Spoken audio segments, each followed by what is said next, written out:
शुद्ध आहार, शुद्ध विचार। कोमड़ी बकरी बिल्कुल पालना नहीं चाहिए, है ना। मैं जहां रहता हूं वहां पर छोटे छोटे पिल्ले, बड़े बड़े कुकड़िया ने कोकड़ों आ भी गया। वो घर वाला भी भगाता बेचारा, वो पोल खोलने आता है, घर वाला बोलता कहीं हो रहा ही आवे कहता है। मैंने वो सरपंच भाई को बोली कही रहा दादा, बापू अमान है, अमान है।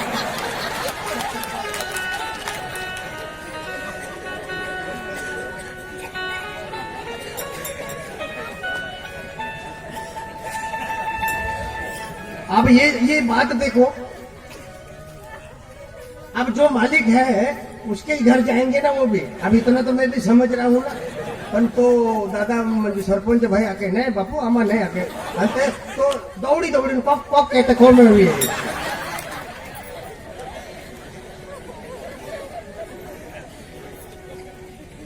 कोमड़ी ने बकरी कभी पालना नहीं चाहिए, बकरी नहीं पालना चाहिए, कोमड़ी नहीं पालना चाहिए। गाय पालो, गाय दूध देगी, गोबर देगी, गौमूत्र देगी, और वो जहां रहती है ना चारों तरफ उसका वातावरण पवित्र रहता है, बीमारी टच नहीं कर सकती। कोमड़ी और बकरी जो पालते हैं वो पालने वाले को भी मालूम है क्यों पालते हैं। मैं आज आप लोगों को बता देता हूं, ये आप समझ जाओगे तो बहुत अच्छा, नहीं तो बेन कोमड़ी मेरी तो 10 कोमड़ी के लिए अपने का ही तरज नहीं, अपने का ही मालूम नहीं।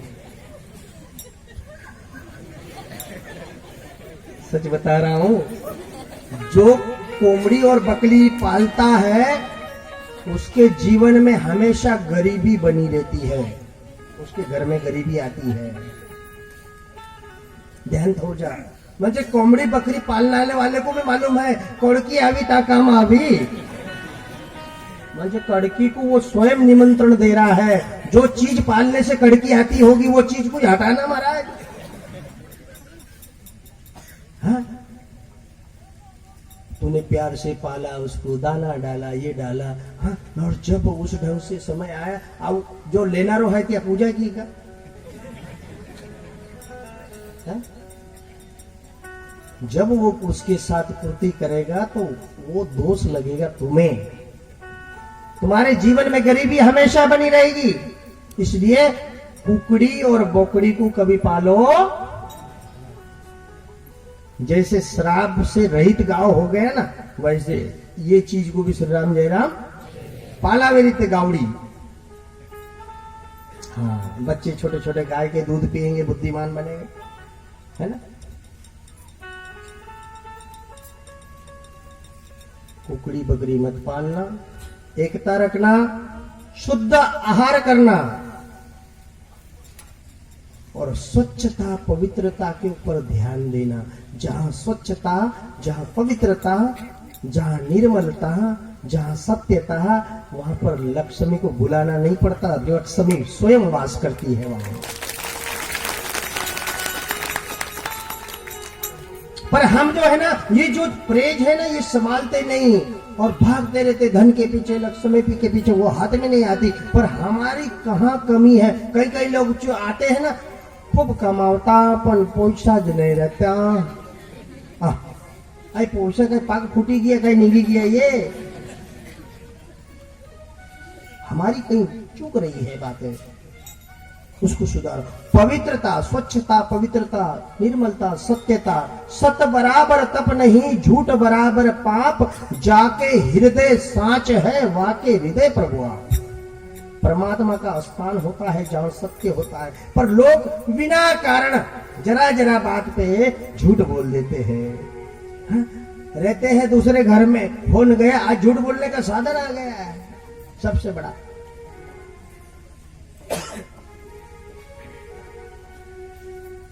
ये है तो पहले काम पूछ लेते, काय काम आता हो, ये एंड्रॉइड का खपर नहीं गया लोग का आने। पहले काम पूछ लेते, देखो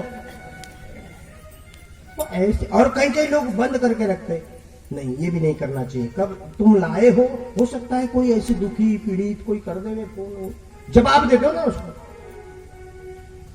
पर उस पर झूठ बोलते। और इतना प्रदूषण बढ़ गया है, मैं क्या बताऊं अभी, है ना। बहुत, हमारा देश 150 साल तक अंग्रेजों का गुलाम रहा, अंग्रेज का गुलाम। पर उस समय में भगत सिंह, महात्मा गांधी, कहीं ऐसे योद्धा आकर हमको आजाद करा गए।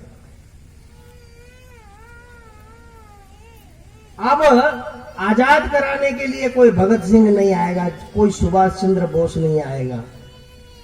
अब पूरा देश मोबाइल का गुलाम बन गया है, पूरा देश मोबाइल का गुलाम है ना।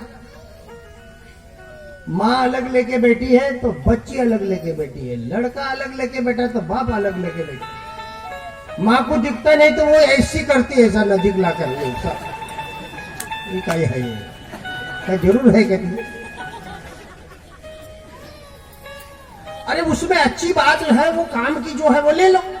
फालतू दिमाग छोटे छोटे बच्चों को दे देते, लेना देना। उसमें सबसे बड़ा नुकसान दो, क्या, जो बच्चे की मेमोरी बन रही है वो मेमोरी खर्च हो रही है, और दूसरी बात, वरिष्ठ श्रेष्ठ जो चर्चा कर रहे, वो चर्चा से वो दूर हो जाते छोटे बच्चे। तो नुकसान तो हमारा है, हा?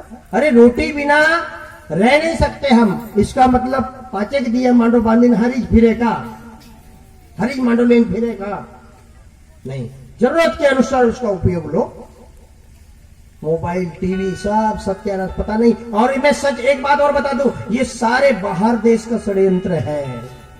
भारत की कमजोरी उनको मालूम है, और भारत कितना महान है ये भी उनको मालूम है। तो भारत को कमजोर कैसा किया जाए, इसलिए ये सारे यंत्रणा छोड़ देते हैं वो लोग, और हम उसके पीछे लग जाते हैं। तो ध्यान दो मेरे भाई और बहनों, मैं आप लोगों को जी तोड़ के बता रहा हूं। आप इतने लोगों को नहीं समझा सके तो कोई परवाह नहीं, पर एक को बना दो। पहले तुम खुद बन जाओ और इसी विचार का दूसरे आदमी को खड़ा कर दो, तुम्हारा जीवन सफल हो गया, समझ लो। तो मेरे भाई और बहनों, इन चीजों से बचो। व्यसन से, फैशन से भी बचो। व्यसन फैशन किसी का आज तक भला किया नहीं। अपनी कैपेसिटी के हिसाब से होना चाहिए। हाँ? ये तो बाहर का कल्चर है और हम उसको लेके दौड़ पड़ते है ना। प्रत्येक के पास आज बड़ा बड़ा मोबाइल, बड़ा बड़ा मोबाइल, और एक का एड़ा चाला लग जाए, कहीं भी जाए सेल्फी, कहीं भी नदी नाला दिखा के ले, एक आधा झाड़ दिखा के ले सेल्फी, कहीं एक आधी गार्डन में घूमने गए कि सेल्फी। हाँ, कहीं बतख है, कोमड़ी है, काई भी रहा दे, मुझे एड़ो चालो लगी गयो सेल्फी। शेर पिंजरे में बंद है, आचमन बंद है, तीन भी सेल्फी, है ना। और वो मजबूर है बेचारा, कोंडायला है, और खुला रहे जब सेल्फी लेके देखते जाए, पहली में छेली सेल्फी हो जाए तेरी।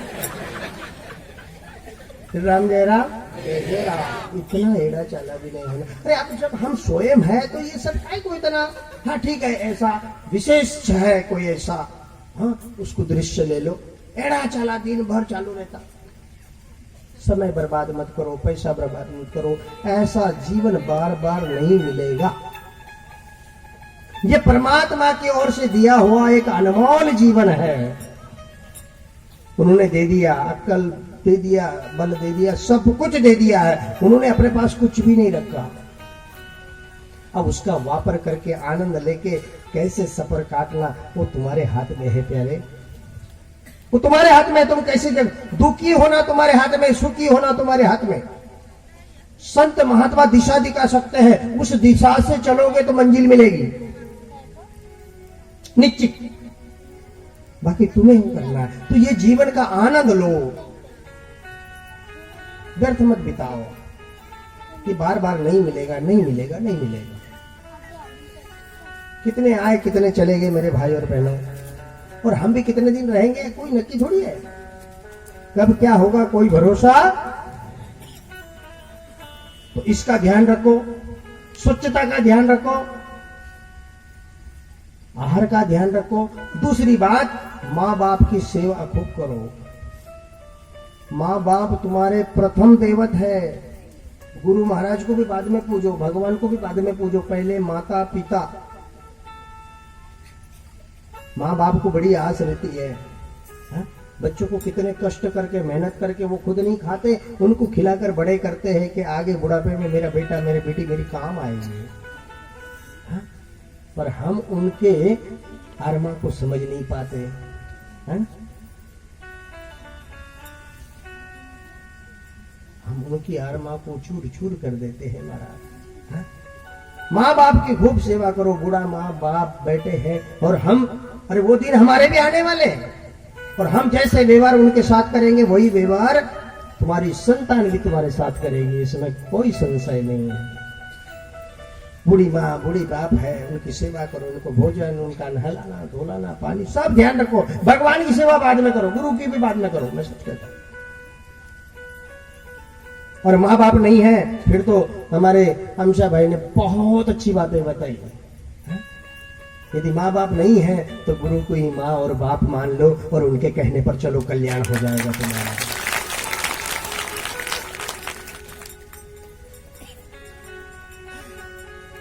बेटी किसी के वहां यदि बहू बन के जा रही तो वहां के सास ससुर को अपने माँ बाप माने, उनकी सेवा करे।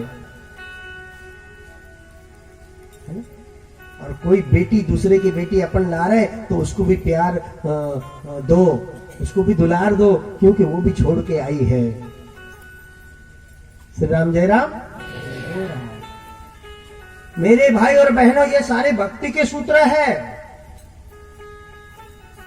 खाली अगरबत्ती घुमा देने से, जला लेने के, दीवा जलाने से भक्ति हो जाएगी ऐसा नहीं। ये सारे भक्ति के सूत्र जीवन में आना चाहिए। भले एक माला कम घुमा, कोई परवाह नहीं, पर ये चीज को ध्यान में उतार ले, नहीं तो ये जीना नहीं आएगा। तू दुनिया भर का माला खींचते रहेगा दिन भर। फिर कबीरदास जी कहते हैं कि माला फेरत जुग गया, गया न मन का फेर, कर का मन का डाल दे, मनसा मनसा फेर। मेरे भाई और बहनों, सच, सूरज निकला है, डूबने वाला है, जन्म हुआ है, व्यक्ति मरेगा, आगे पीछे कोई न कोई, मतलब मरना पक्का है। फिर हम आए क्यों, इस पर थोड़ा सा मनन करो, एकांत बैठ जाओ। मरना है, फिर आए क्यों, हमारा क्या काम था? हमारा न आने से भी तो देश चलता, फिर क्यों भेजा? मेरे भाई, ऊंचे लेवल पर काम नहीं कर पाए तो कोई परवाह नहीं, पर हमारे ग्रामस, गांव के लेवल पर, गली के लेवल पर, घर के लेवल पर ऐसा काम करके जाओ ताकि जाने के बाद समाज के लिए तुम्हारा किया हुआ कर्म एक प्रेरणा बन के रह जाए।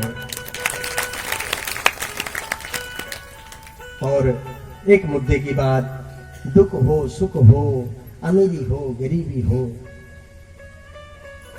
उतार हो चढ़ाव हो, हर समय में